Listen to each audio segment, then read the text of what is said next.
রোজ রোজ একই ব্রেকফাস্ট খেতে খেতে কি তোমরা বোরিং হয়ে গেছো? তো চলো আজকে বানিয়ে ফেলি yummy and tasty egg sandwich. প্রথমে পাউরুটিগুলো ভালোভাবে এপিঠ ওপিঠ সেঁকে নামিয়ে নিলাম। এরপর বয়েলড এগের মধ্যে থেকে কুসুমগুলো বের করে হালকা স্ম্যাশ করে রেখে দেবো। এরপর এগ হোয়াইটগুলো একটা গ্রেটারের সাহায্যে গ্রেট করে নেব।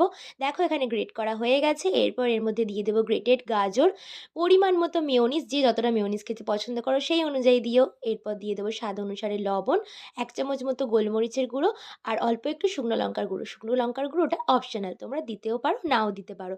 চলো এবার স্যান্ডউইচটা তৈরি করা যাক। প্রথমে পাউরুটির মধ্যে দিয়ে দিলাম পরিমাণ মতো স্টাফিং। এর মধ্যে দিয়ে দেবো এবার পেঁয়াজ আর শসা। এরপর ওপর থেকে আরও একটা রুটি দিয়ে ফ্রাইং প্যানে বাটার গরম করতে দিয়ে বাটারটা মেল্ট হয়ে গেলে এর মধ্যে পাউরুটিটা দিয়ে এপিঠ ওপিঠ ভালোভাবে সেঁকে নিয়ে নামিয়ে নিলেই রেডি আমাদের ইয়াম্মি টেস্টি এই এগ স্যান্ডউইচ। তো দেরি কেন করছো, বানিয়ে ফেলো আর